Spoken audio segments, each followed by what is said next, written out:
ಚಾಮರಾಜನಗರದ ಹೊರವಲಯದಲ್ಲಿರುವಂತಹ ರಾಮಸಮುದ್ರದ ಕುನ್ನೇರಕಟ್ಟೆಯ ಹಜರತ್ ಸೈಯದ್ ದಿಲ್ಬಕ್ಷ ಶಾಮ್ ಖಾದರ್ ವಲಿ ದರ್ಗಾದಲ್ಲಿ ಸೈಯದಿನ ಶೇಖ್ ಅಬ್ದುಲ್ ಖಾದರ್ ಜಿಲಾನಿ ಗೌಸುಲ್ ಅಲಂ ದಸ್ತಗೀರ್ ಅವರ ಫಾತೆಹಾ ಮತ್ತು ಗ್ಯಾರಿವಿ ಶರೀಫ್ ಅದ್ದೂರಿಯಾಗಿ ಜರುಗಿಸಲಾಗಿದೆ.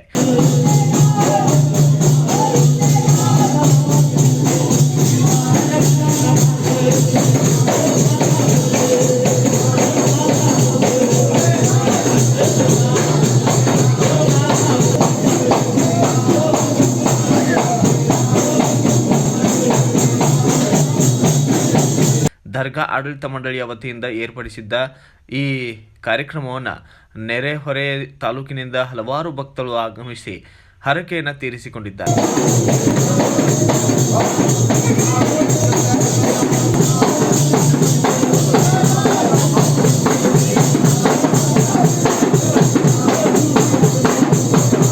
ಇನ್ನು ದರ್ಗಾಕ್ಕೆ ಆಗಮಿಸಿದ ಭಕ್ತರನ್ನ ಅನ್ನದಾಸೋಹದ ವ್ಯವಸ್ಥೆ ಮಾಡಲಾಗಿತ್ತು. ಪುಕ್ರಾ ಮಂಡಳಿಯ ವತಿಯಿಂದ ಪ್ರಾರ್ಥನೆಯೊಂದಿಗೆ ಗಾಯನ ನಡೆಸಿಕೊಟ್ಟರು.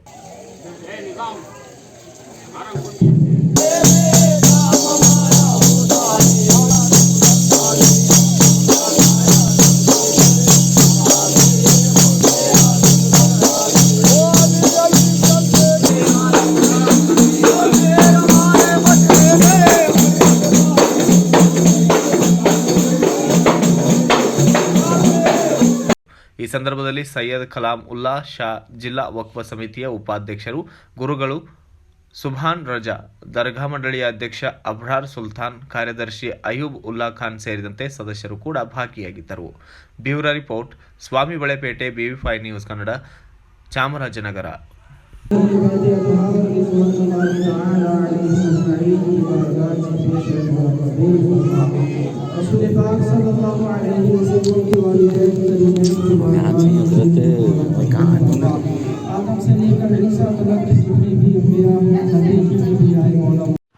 Thanks for watching. Read, discuss and debate with editor Dr. Yan Prashant Rao. Wanted reporters in print, digital and visual media for Bharat Vaibhav Daily Newspaper, BV News 5 Channel and BV Fast Web News from all the talukas of Karnataka, Goa and Maharashtra. If interested, send your resume to 9019229369.